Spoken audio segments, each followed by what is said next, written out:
നാട്ടിൽ വന്നിട്ട് ഒരാഴ്ചയായി. ഇന്നാണ് എൻ്റെ വീട്ടിലേക്ക് പോകുന്നത്. എൻ്റെ വീടെന്ന് പറയുന്നത് പത്തനംതിട്ട ഡിസ്ട്രിക്റ്റിലെ ചിറ്റാറ് എന്ന് പറയുന്ന ഒരു തനി നാട്ടിൻപുറമാണ്. പോകുന്ന വഴിയിൽ 2 സൈഡും കൊടും കാടാണ്. ആ കാടിൻ്റെ സൈഡിൽ നിർത്തിയിട്ട് ഞങ്ങൾ രാവിലെ ബ്രേക്ക്ഫാസ്റ്റ് കഴിക്കാത്തതുകൊണ്ട് ബ്രേക്ക്ഫാസ്റ്റൊക്കെ കഴിച്ചിട്ടാണ് പോകുന്നത്. 2 സൈഡും കാടായതുകൊണ്ട് തന്നെ ഭയങ്കര രസമാണ് ഈ ഒരു വഴിയിലൂടെ യാത്ര ചെയ്യാനായിട്ട്. ഞങ്ങളുടെ വീട്ടിൽ നിന്ന് ഏകദേശം ഒരു 30 കിലോമീറ്റർ ഉണ്ട് എൻ്റെ വീട്ടിലേക്ക്. ഇതാണ് ഞങ്ങളുടെ ചിറ്റാറ് എന്ന് പറയുന്ന ഒരു കൊച്ചു ടൗൺ എന്നൊന്നും പറയാവോന്ന് അറിയില്ല. എങ്കിലും ഞങ്ങൾ ഇതിനെയാണ് ലക്ഷറി ആയിട്ടാണ് കാണുന്നത്. ഞങ്ങളുടെ നാട്ടിൽ വലിയ ഹോസ്പിറ്റലുകളോ വലിയ വലിയ ഷോപ്പിംഗ് മാളുകളോ ഒന്നും തന്നെ ഇല്ലെങ്കിലും വലിയ പ്രശ്നങ്ങളോ പ്രോബ്ലംസോ ഒന്നും ഇല്ലാതെ എല്ലാവരും സന്തോഷത്തോടെ കഴിയുന്ന ഒരു കൊച്ചു ഗ്രാമപ്രദേശം. ഇത് ഞങ്ങളുടെ ഇച്ചയമ്മയാണ്. ആളിന് ഏകദേശം 90 വയസ്സിന് മുകളിൽ പ്രായമുണ്ട്. ഞങ്ങളുടെ കുട്ടിക്കാലം മുതൽ ഞങ്ങൾ കാണുന്ന ഒരു മുഖമാണ്. അപ്പം ഞങ്ങൾ വന്നെന്നറിഞ്ഞപ്പോൾ ആൾ ഞങ്ങളെ കാണാനായിട്ട് ഓടി വന്നതാണ്. ഞങ്ങളുടെ വീടിൻ്റെ തൊട്ടപ്പുറത്തെ വീട്ടിലാണ് ആൾ താമസിക്കുന്നത്. ഈ അലമാരയ്ക്ക് ഏകദേശം എൻ്റെ പ്രായം ഉണ്ടാകും. അപ്പം അതുകൊണ്ട് ഞാൻ അതിൽ കുറച്ച് തുണികളൊക്കെ എൻ്റെ പഴയതിരിപ്പുണ്ടായിരുന്നു. അതൊക്കെ ജസ്റ്റ് എടുത്ത് വെച്ച് ഞാൻ നോക്കുവാണ്. ഇതൊക്കെ ഇനി എന്തൊക്കെ സംഭവിച്ചാലും മമ്മി ഇതൊന്നും കളയത്തില്ല, ഇതെല്ലാം സൂക്ഷിച്ചു വെച്ചേക്കും.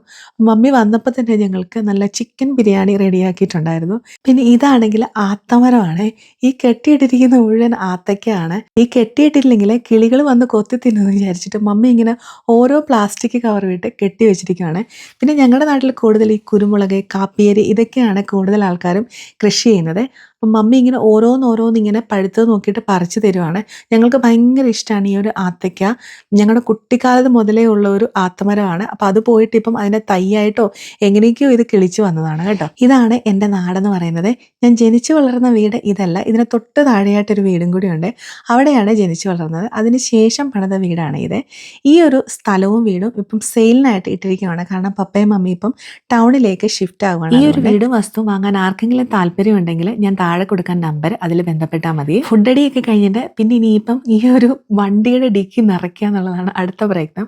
അപ്പം മമ്മി ഉണ്ടാക്കിയ സാധനങ്ങളും പിന്നെ നമ്മുടെ നാട്ടിൻപുറത്തുള്ള പല പല സാധനങ്ങളുണ്ടല്ലോ. അപ്പോൾ കാപ്പിരി, കുരുമുളക് അങ്ങനെയുള്ള സാധനങ്ങൾ, പഴം, പിന്നെ അങ്ങനെയുള്ള കുറച്ച് സാധനങ്ങൾ വണ്ടിക്കകത്ത് അടുക്കുവാണ്. ഇതെല്ലാ പ്രാവശ്യവും വീട്ടിൽ നിന്ന് പോകുമ്പോൾ ഉള്ള സ്ഥിരമായിട്ടുള്ള കാഴ്ചയാണ്. പിന്നെ ഞാൻ വർഷത്തിലൊരിക്കലും കാണില്ല നാട്ടിൽ വരുന്നത്.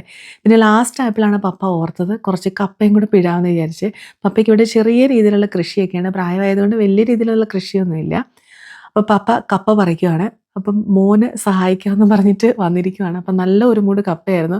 പപ്പയും കൊണ്ട് തന്നെ പിടിച്ചാൽ പൊങ്ങൂല. അപ്പോൾ ഇത്രയും കപ്പയും കൂടി എടുത്തിട്ടുണ്ട്. അപ്പോൾ കപ്പയൊക്കെ പറിച്ചിട്ട് പിന്നെ ഞങ്ങൾ നേരെ പോയത് തൊട്ട് മുകളിലാണ് മമ്മിയുടെ വീട്. ഇതെൻ്റെ മമ്മിയുടെ ബ്രദറാണ്. ഞങ്ങൾ ബന്ധുക്കളെല്ലാം അടുത്തടുത്താണ് താമസിക്കുന്നത്. മമ്മിയുടെ മൂത്ത ബ്രദറാണിത്. പിന്നെ അടുത്ത ബ്രദർ തൊട്ട് മുകളിലായിട്ട് താമസിക്കുന്നു. ഇതെൻ്റെ അനിയത്തിയുടെ മോളാണ്, അതായത് എൻ്റെ ഇളയ അമ്മാച്ചൻ്റെ മോളാണ്. അപ്പം ഞങ്ങളെല്ലാവരും കൂടെ വഴിയിൽ നിന്നിങ്ങനെ സംസാരിക്കും. കുറച്ച് നേരം വഴിയിലൊക്കെ നിന്ന് സംസാരിച്ചതിന് ശേഷം പിന്നെ ഞങ്ങൾ നേരെ പോയത് എൻ്റെ ആങ്ങളെ ജോലി ചെയ്യുന്നത് എൻ്റെ ആങ്ങളയുടെ കുഞ്ഞുങ്ങൾ പഠിക്കുന്നതായിട്ടുള്ള സ്കൂളിലേക്കാണ്. ഇന്ന് അവരുടെ ആനുവൽ സെലിബ്രേഷൻ ആയിരുന്നു. അപ്പോൾ അവിടെ ചീഫ് ഗസ്റ്റായിട്ട് വന്നിട്ടുണ്ടായിരുന്നു നമ്മുടെ ഗിന്നസ് പക്രൂം, നമ്മുടെ ആരോഗ്യമന്ത്രി വീണ ജോർജും ആയിരുന്നു. അപ്പോൾ അവിടുത്തെ പരിപാടികളൊക്കെ കുറേ നേരം കണ്ട് എല്ലാം കംപ്ലീറ്റ് ആക്കിയതിന് ശേഷം നേരെ വീട്ടിലേക്ക് പോയി. അത്രയേ ഉള്ളൂ.